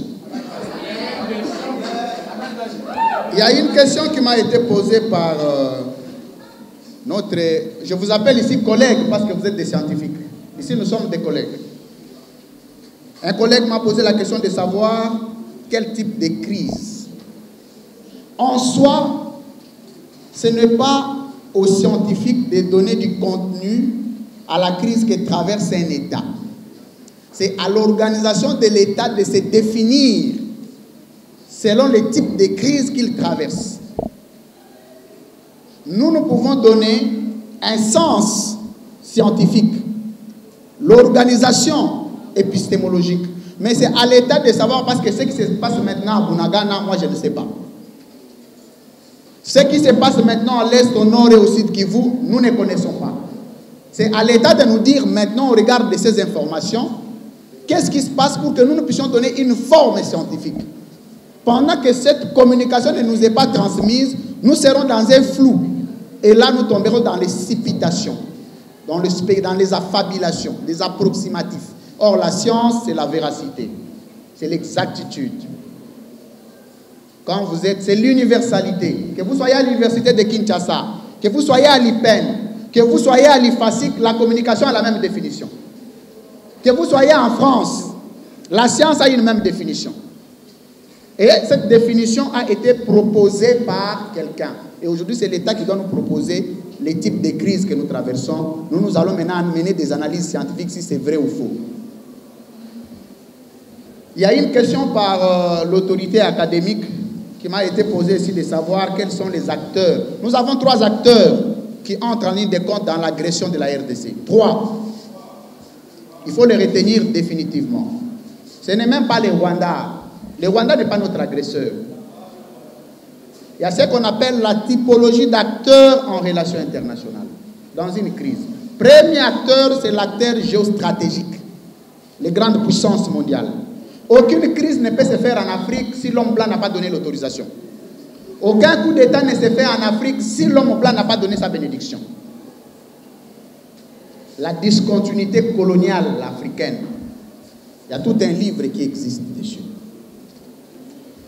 La deuxième catégorie d'acteurs, ce sont les acteurs pivots géopolitiques. Ce sont des acteurs que Dieu a donné plusieurs minéraux, comme le Congo, mais qui sont impuissants sur le plan de la géostratégie, sur le plan de la puissance mondiale. Nous sommes richement bénis, mais nous sommes moins forts. C'est comme un enfant qui se promène avec un billet de $100. Donc tout aîné qui peut les rencontrer en route peut confisquer, lui donner 500 francs. Les derniers acteurs, ce sont des acteurs à valence hégémonique. En soi, la catégorie de Rwanda, Ouganda et Tanzanie, tous les autres sont des acteurs à valence hégémonique que les acteurs géostratégiques utilisent pour mener la guerre dans le pays pivot géopolitique que nous sommes, de manière à ce qu'ils profitent à l'exploitation illégale des ressources naturelles de la RDC. Point. La France ne peut pas nous mener la guerre directement. Au regard de la composition géographique, nous sommes très loin. On risquera de bombarder plusieurs États entre nous et la France. Il faut utiliser le Rwanda qui est proche. Parce que le Rwanda, pour entrer à l'est de la RDC, il n'y a pas de gymnastique. Donc derrière le Rwanda, il y a les acteurs géostratégiques qui sont identifiés et qui viennent ici avec beaucoup de diplomatie. Nous sommes venus sauver le Congo. Personne ne saura nous sauver sauf par nous-mêmes. Le Congo se sauvera par lui-même. Le Congo ne peut rien attendre de la fameuse communauté internationale. Le reste n'existe pas. Il y a une question qui m'a été posée sur notre adhésion à la dernière, je vois SADC. Hein? Non. C'est l'adhésion dans les organisations internationales relève des attributions du pouvoir et de la volonté, de la ferme appréciation des États. Toutes les organisations internationales n'ont pas un caractère obligatoire dans leurs adhésions. Personne ne nous a imposé de ratifier le statut de Rome. C'est nous-mêmes qui apprécions l'intérêt que nous trouvons. Mais voilà pourquoi nous proposons toujours au gouvernement d'avoir un cadre de concertation avec les experts pour que chaque adhésion au niveau des organisations internationales soit examinée au niveau interne pour dégager les intérêts du Congo. Qu'est-ce que nous gagnons dans ça? Pendant que les gens meurent à l'Est, nous multiplions les accords qui ne nous aident pas du reste. La dernière question, c'était de savoir que doit faire le Congo sur le plan géopolitique pour nous en sortir. Il a cité Thierry Libérat. Thierry Libérat, c'est l'auteur même de l'ouvrage Communication des crises en temps de guerre. C'est même lui qui a écrit cet ouvrage-là. Mais lui-même était au centre de la résolution du conflit de la Deuxième Guerre mondiale. Lui-même. À travers quoi? Sur base d'une proposition, d'une communication, d'un message organisé par les pays en conflit, qui lui ont doté en tant qu'expert, qui a rédigé cet ouvrage dans le contexte de la Deuxième Guerre mondiale. Mais si vous voulez qu'on écrive, vous et moi, comme scientifiques, des ouvrages, qu'on nous donne les éléments. Comme l'a fait Thierry. Thierry a été doté des éléments. Mais nous n'en avons pas.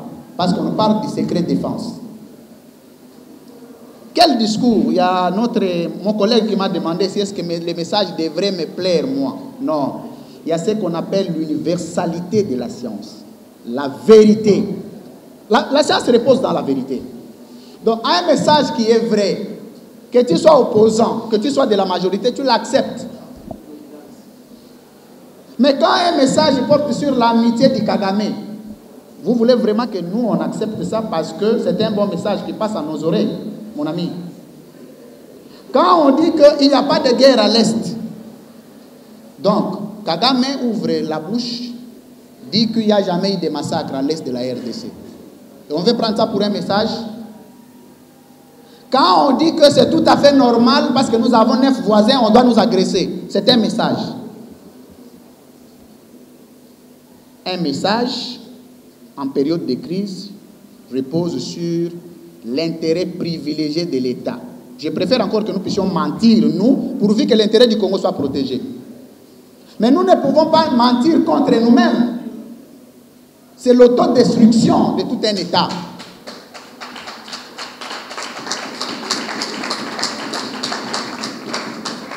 Que le message soit vrai. Si sera vrai, je l'accepterai. Je salue d'abord les interventions magistrales des deux intervenants et je pose la question à l'honorable Daniel Saf. Honorable Daniel, je suis choqué d'entendre de vous des révélations fracassantes sur notre armée. Vous êtes député national et surcroît membre de la commission sécurité et défense. Je me demande seulement pourquoi notre armée est multinationale alors que le ministre de la Défense est calme chez lui, pas interpellé par vous à l'Assemblée nationale. Une deuxième information à vous apporter. Lorsque l'ami de Slammer a fini sa prestation, je vous ai entendu responsabilité d'État sur le chômage des jeunes. J'affirme et je confirme que le taux de chômage des jeunes en RDC est de 84% selon les chiffres de la Banque mondiale, contrairement à ce que le ministre de la Jeunesse a dit à l'extérieur du pays. Je vous informe que notre collègue honorable Justin Mastaki, élu du Kivu, qui a une proposition de loi qui traîne à le tiroir du président de l'Assemblée nationale sur la lutte contre le chômage des jeunes. Et au nom de tous les jeunes dans la salle, je sollicite votre soutien à cette proposition de loi. Esaïe, je n'ai pas beaucoup parlé, mais j'ai bien insisté sur le thème. Notre thème dit communication à l'aide de la sécurité, état dédié à G perceptible. Parce que je suis en communication, je suis encore en G3, je ne maîtrise pas beaucoup de choses, mais j'ai bien avoir des précisions. Monsieur le directeur, on parle de la communication à l'aide de la sécurité. Donc, on va le pour dire communiquer, c'est aussi négocier et cohabiter. Et parmi les idées que vous avez proposées, parmi les propositions, vous parlez seulement de il faut d'abord identifier les problèmes, il faut d'abord créer une armée nationale. Mais parce que nous sommes en communication, pourquoi pas aussi proposer la diplomatie? Parce que, et j'aimerais aussi savoir comment vous trouvez la voie que le président a prêtée, parce que jusque-là, le président parle toujours de la diplomatie. Est-ce qu'il est dans une bonne voie, mais vous avez d'autres voies à nous proposer? Merci. La D'abord, avant de commencer mon speech, je suis très heureux et très ému des exposés, surtout de M. Daniel Safou, un exposé très bien ordonné, très bien agencé. Malheureusement, j'étais un peu, comme on peut le dire, estomaqué qu'il n'est pas arrivé à la fin de son message. Car cela le tienne, ma première question ou préoccupation repose sur les deux exposés. L'exposé de M. Daniel Safou et M. Louis France. Et elle est la suivante. Il y a un adage qui dit tout ce qui se trouve dans le ventre du crapaud appartient au pouvoir. N'est-il pas question de notre beau Congo? Qu'en pensez-vous et que faire? La deuxième question.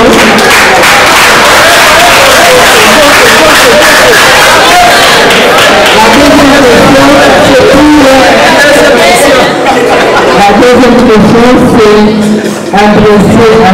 Daniel Safou. Honorable,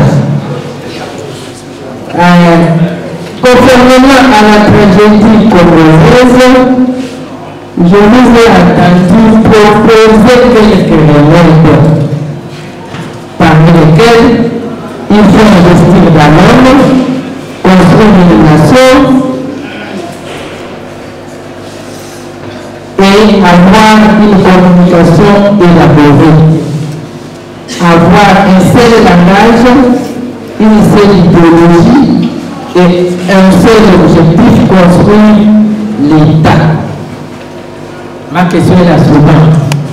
Vous, en tant qu'honorable, par où commencer? Et la troisième question revient à M. Louis France. Vous avez parlé vous avez cité en disant qu'il faut une communication des relais. Ma question est la suivante. Quel serait, selon vous, le contenu de cette communication? Autrement dit, Messieurs Louis France, ne réfléchissez pas vous comme nos instances judiciaires qui, lorsqu'on leur apporte un coup qui est déjà chargé avec un rapport à l'appui de la police qui dit ce colonel, si nous l'amenons ici parce qu'il a désabusé. Mais nos instances attendent encore qu'il y ait un prégnant, comme si le rapport de la police ne suffisait pas. Et ce n'est pas de la même manière dont vous réfléchissez. J'ai dit, je vous remercie. Et activiste du mouvement citoyen Loucha. J'ai une interrogation à poser à M. l'honorable Daniel Safou. Monsieur l'honorable Daniel Safou, en votre qualité de député national, quelle solution proposez-vous pour être effectivement fort au conflit de la vie récurrent et sanctuaire contre les domiciles dans la partie est dans la commission de défense et sécurité, tu n'es pas choqué. Tu n'es pas choqué. Tu ne peux pas se faire choquer des choses dont tu ignores. Lorsqu'on parle d'une armée multinationale, c'est cette armée-là où on trouve des citoyens des autres pays. Et c'est chez nous, ça s'appelle comment? C'est comme ça, quand les gens disent que Kabila Boudazoura, Kabila Outoubé, si vous vérifiez ces gens-là, ils ont une partie de la folie dans leur tête. Mais c'est par le brassage, par le mixage, quand la ville accepte les... Et parmi, quand il se dit pas, ok, l'œuvre doit intégrer notre armée, va intégrer notre armée. Il y a eu des mixages et des brassages. C'est comme ça que nous avons une armée multinationale. Où vous imposez l'air citoyen, par contre, il va le coup. Par contre, il va parce qu'on connaît la pays. C'est comme ça que nous avons une armée multinationale. Vous avez compris. Je reviens à la mine. Quand vous défendez une députée de la métier scientifique, est-ce que pour qu'on puisse lutter contre le chômage, il faut de l'eau? Non. Le chômage, pour qu'on lutte contre le chômage, dites à ton député là, ta loi ne va pas passer. On a connu beaucoup de lois. Un bon matin, quelqu'un se réveille, la loi c'est le mariage. La loi c'est ceci. Mais si la loi soit entre en contradiction avec les dispositions constitutionnelles, ce n'est pas une loi. Vous rendez compte d'un député se réveille un matin, il amène la loi au Parlement comment lutter contre le chômage. Dans un pays où on n'a pas besoin. Donc il ne peut rien. Parce que tu es jeune, il y a une loi, quand un jeune a 18 ans, il doit avoir l'emploi. Les problèmes que nous avons au Congo, ce n'est pas le chômage de jeunes. Toi, mon numéro, tu vois ton député qui cherche notre loi. Cette loi-là ne tient pas debout. Ça ne relève pas de la rationalité. Cette loi-là ne tient pas compte des repères sociologiques. Vous savez, mon frère, dans un pays, il n'y a qu'un seul moyen pour lutter contre le chômage. C'est la production. Nous devons avoir des unités de production. Avant l'indépendance, les Congo étaient semi-industriels. Il y avait des sociétés comme SCAM. Dans chaque province, il y avait des sociétés semi-industrielles. Il n'y avait pas de chômage. Avant l'indépendance, ceux qui étudiaient ici, ils étaient nourris à chaque fois qu'il y avait pause. Il y avait restauration. On a transformé ça en lors les étudiants mangent. Donc, quand quelqu'un va mener la loi, comment mettre en fait le corps au chômage, moi c'est qui? Je vois que chacun de nous a étudié le cours de l'économie politique.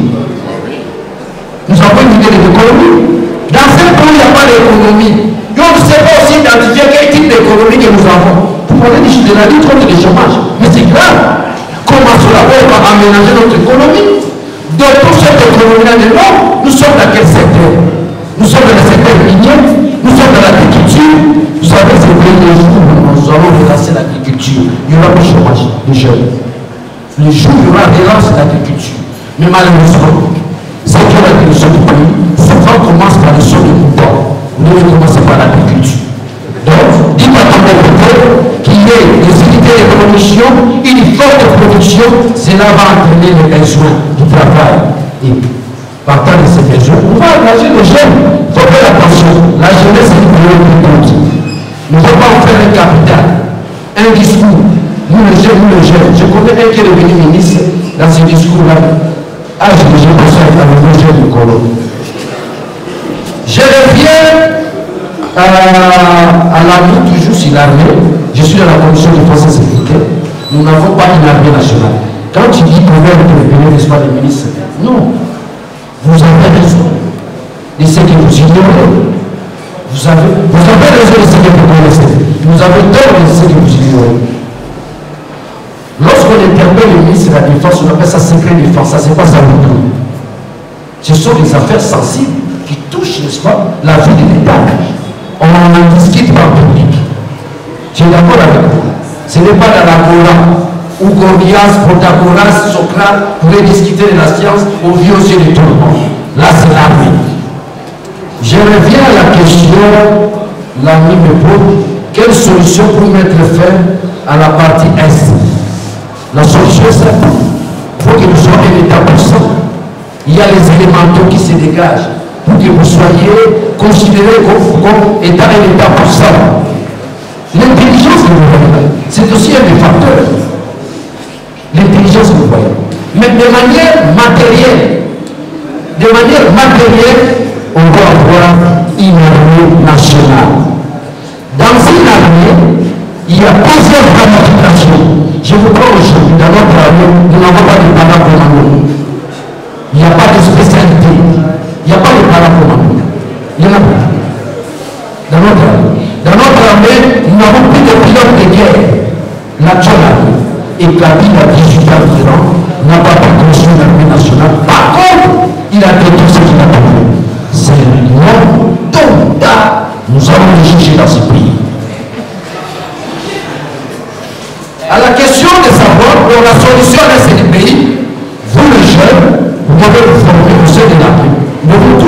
l'armée, qu'on forme une armée nationale. Dans une armée nationale, il y a des spécificités, il y a des spécialités, il y a des domaines. Vous savez que dans l'armée, il y a même la recherche scientifique. Il y a la recherche scientifique, il y a la recherche technologique dans l'armée. Dans l'armée est appelée à inventer. Aujourd'hui, nous avons une armée budgétivore, une armée qui ne produit rien. Baliaka Kaka, Loboko Kaka.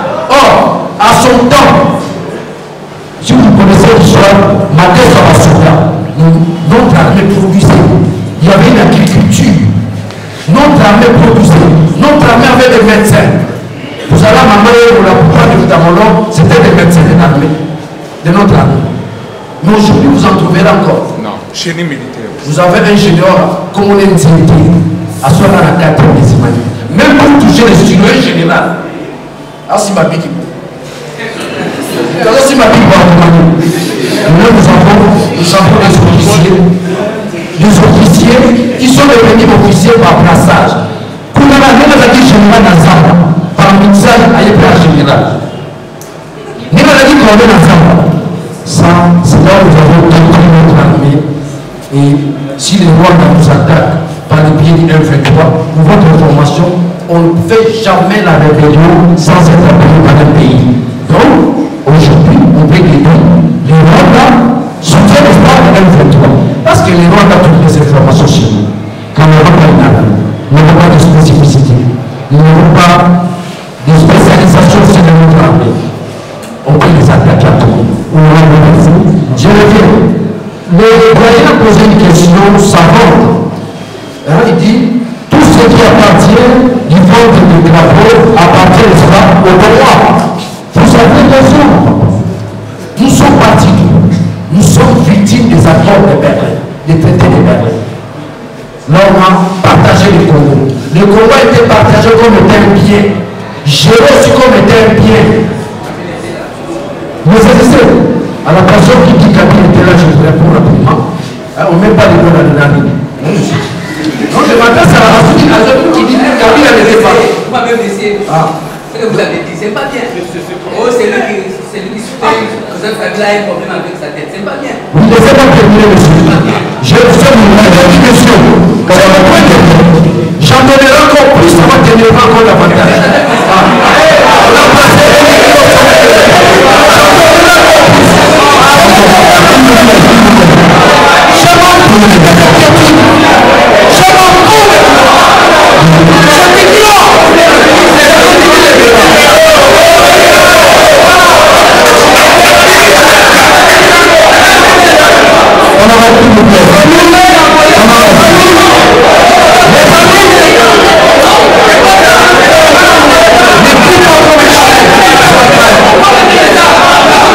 mon vie défendre la femme pendant la veille électorale.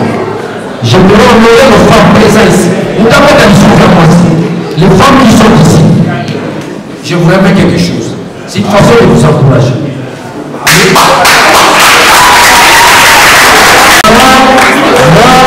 Mon père est mort, c'est la maman qui m'a élevé. J'ai une affection particulière à la femme. Je n'ai jamais retiré quand je dois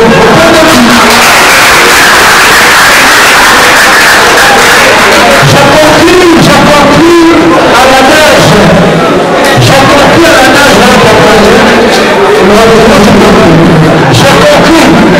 J'ai compris à la nage de Bayeux. Et la nage qui n'a plus souvent en éducation. Tout ce qui est dans les ventres du drapeau appartient au roi. Si nous pouvons faire une approche compréhensible de cet adage qui est coulé d'espoir d'éducation, mais nous sommes victimes. Tout est parti de la conférence de Berlin. Quand vous prenez les traités de Berlin, je vous renvoie au professeur Bazamalela, qui a publié l'histoire politique du Congo de 1885 à nos jours. C'est un grand livre. Le professeur Bazamalela démontre cette détermination. Nous sommes humiliés à ces gens-là. Le concept a changé. Au départ, c'était des colonisateurs. Aujourd'hui, ce sont des multinationales. Dans ce sens-là.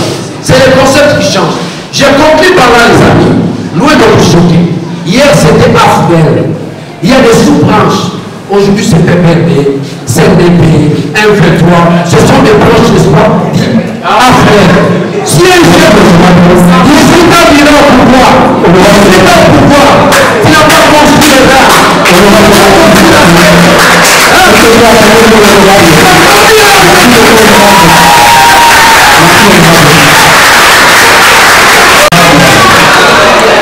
pour les mamans.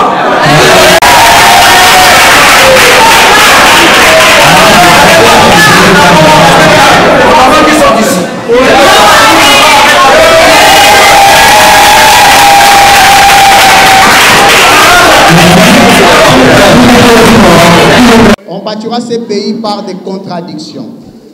Moi, je voudrais, ou j'aurais voulu, qu'un jeune, à ce niveau de responsabilité, encaisse un coup de communication et se maîtrise.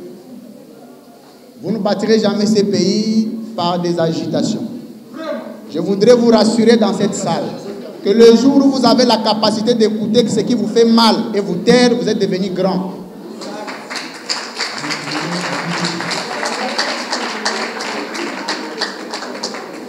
À l'école de communication, on appelle ça le tactique de débat. Ça s'enseigne. Alors, notre ami doit être inscrit à l'école des communicateurs. S'il vous plaît, madame, on va terminer. Très bien. Notre ami doit être inscrit à l'école des communicateurs, là où on peut vous choquer et puis supporter. Il y a une question très importante qui m'a été posée de savoir la différence entre la communication de Mouyaya et de Mende. Ce n'est pas une question politique. En soi, ça s'inscrit dans la logique de notre thématique du jour. Et j'ai la ferme obligation de répondre à ça. Et encore une fois, il est vrai que vous, les jeunes d'aujourd'hui, ne soyez pas comme les jeunes militants des partis d'hier, impairs. Ceux qui fini Mobutu, yo Tomboki. Toi, il faut présenter les éléments cognitifs. Dire ce qu'on dit est faux, voici ce que moi je propose. C'est ça le modèle de jeunes qu'on veut. Voici la différence entre Mouyaya et Mende. La différence est simple. Il existe ce qu'on appelle une communication classique. La communication classique, c'est la communication de la récolte, du traitement et de la diffusion des informations. Que tout journaliste issu de cette faculté, ou d'ailleurs, pouvait le faire, excusez-moi. Même un maçon peut traiter l'information. Mais il y a ce qu'on appelle la communication politique et stratégique. C'est une communication, une branche de la communication qui repose sur la stratégie de maximisation d'intelligence pour broyer ce qui n'est pas consommable et les transformer à ce qui peut être consommable. C'est difficile aujourd'hui que quelqu'un vienne défendre les fausses communes de Malou. Mais un expert en communication politique et stratégique peut prendre les faits, les broyer, les avaler ou l'avaler et les transposer et être consommables. Il a été question d'un rédacteur, de quelqu'un qui a appris l'écriture journalistique, qui a été sur le banc de l'école et sait parler français.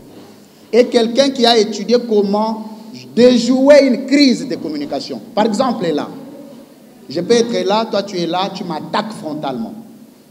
Non, Louis-France, toi d'abord, tu es. Pour que je te détourne, il faut que je fasse recours à la communication politique et stratégique. Et ça te prendra 1 seconde pour t'excuser. Et c'est ce que Mouyaya, notre ministre de la Communication, devrait faire. Comme il ne le fait pas, donc, il faut faire recours à celui qui sera capable de le faire en dehors de moi.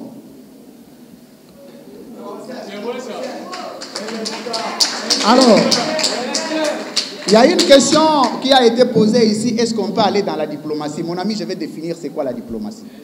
C'est très important. On apprend ici tous les jours. Non, c'est la voie diplomatique, la diplomatie agissante. Si on ne définit pas c'est quoi la diplomatie, c'est quoi la guerre, nous sommes foutus. Selon les anciennes doctrines des relations internationales, comme du droit international public, définissent la diplomatie comme le mode de coopération entre États. C'est faux. La diplomatie est une approche. Cette approche-là peut être utilisée, soit en bien, soit en mal. Vous savez qu'il y a ce qu'on appelle dans les services les contre-espionnages. C'est dans la diplomatie. La fréquentation Le service, c'est-à-dire que le service peut faire de vous un bon ami. Je deviens un grand ami de l'honorable Daniel Safou. On mange ensemble. C'est pour récolter des informations en ligne. C'est une approche diplomatique. Je peux faire recours à un grand ami de l'honorable Safou pour nous réconcilier sans passer par lui. C'est une approche diplomatique. Mais c'est quoi? Je termine très bien. Mais la guerre, c'est quoi? La guerre, c'est l'échec de la diplomatie. Quand est-ce qu'il y a guerre? C'est lorsque la diplomatie échoue. Mais vous nous demandez aujourd'hui d'aller en diplomatie. Mais la diplomatie a échoué parce que nous avions tout fait, mon ami. Qu'est-ce que nous n'avions pas fait sur le plan diplomatique dans notre pays? Est-ce que vous pouvez nous dire aujourd'hui un seul investisseur qui est venu par la diplomatie entreprise depuis il y a 4 ans? Un seul. La diplomatie doit apporter des fruits. C'est-à-dire que nous faisons la diplomatie avec la Russie. Nous voyons les unités russes nous venir en aide en temps de guerre. C'est ça la diplomatie. La diplomatie n'est pas le fait du déplacement. Je suis désolé. Il y a une chose, la dernière question qui m'a été posée ici sur le contenu de la communication. Non, la communication n'existait pas. Je vais encore choquer les experts en com que vous êtes. La communication n'existait pas. La communication, c'est créer des suites de faits. Il n'y a pas de communication sans fait. Sinon, ça devient une rumeur. Comment vous voulez que nous puissions donner les contenus à notre communication si nous n'avons pas des éléments nous communiqués par le gouvernement? Nous avons une armée de combien d'unités? Quelle est l'intelligence artificielle qu'on appelle l'intelligentsia artificielle utilisée aujourd'hui? Parce que vous savez, quand vous luttez avec les États-Unis d'Amérique, on ne va pas vous amener de camionnettes là avec des eaux, non. On va prendre un ordinateur, on fait le mixage, on fait les calculs, on dresse et puis on tire, ça brûle chez vous. Et nous devons atteindre ce niveau de l'intelligence artificielle. Nous n'avons plus besoin de déplacer les camionnettes dans toutes les forêts de l'Est. On n'en a plus besoin. Nous devons aller au-delà de ça. Et pour aller au-delà de ça, il faut l'organisation de l'État. Il faut que l'État soit organisé. Il y a une question qui m'a été, honorable Daniel Safou pose la question si il existe encore.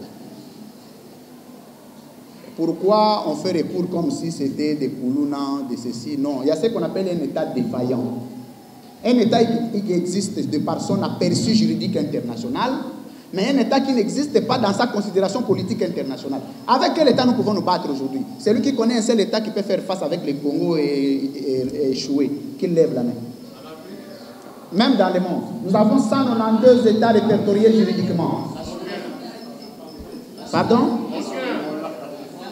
Non, s'il y en a, donnez-moi les noms.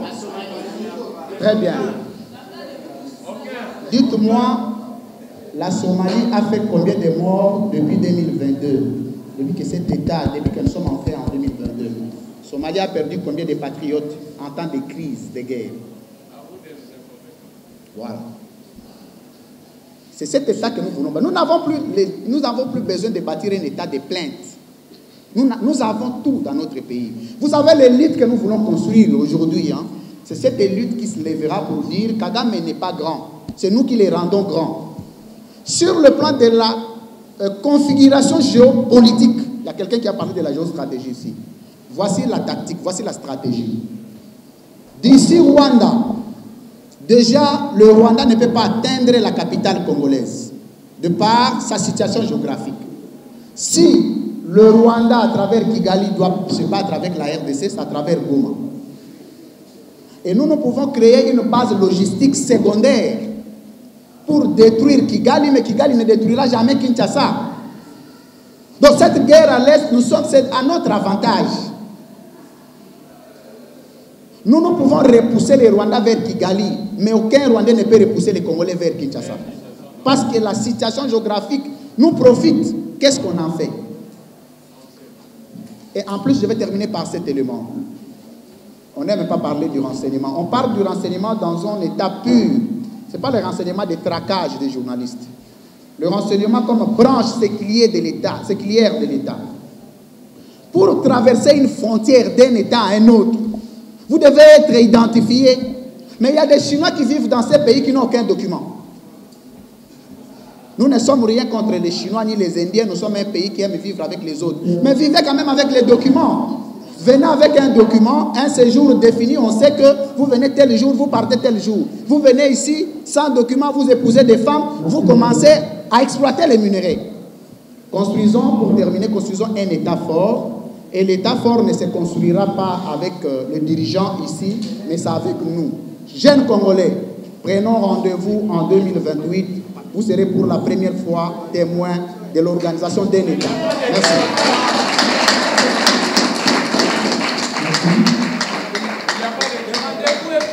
À la question de l'ami qui dit entre Mouyaya et Mende, je vous réponds à vous. Quand vous êtes dans la morale, quand vous parlez scientifique, dans notre gymnastique en tant que scientifique, on ne fait pas allusion au nom, aux individus. Ils représentent des liens par rapport à la science. Ils sont petits par rapport à la science. Nous devons vous répondre quand même. Voilà la nuance, se dégage à quelqu'un. Mais faisait cette communication-là doublée de la ruse. On revient avec la ruse. Une communication doublée, n'est-ce pas, de la ruse. Mouyaya est dans une communication classique où il est censé relayer l'information, tout en évitant une dose, n'est-ce pas, de la ruse. Même des pour venir au lit, la conduite va nous il y a le vidéo. Même des peut te dire, ce couleur, peut-être une même fille, non, c'est que nous avons connu avec le régime de Kabila. Donc même été utilisé juste pour nous apporter une forte dose de la ruse. Cette ruse-là peut être définie comme étant le mensonge, ou une intelligence qui va au-delà. Ça peut faire l'objet de débat. Mais par contre, nous, il y a dans une dimension classique, normale, ordinaire. Donc, ce ne sont pas des personnes les mêmes. Ce sont des personnes diamétralement opposées. Donc, maintenant, les gars là, moi, je suis dans le cas, moi, je suis dans le cas.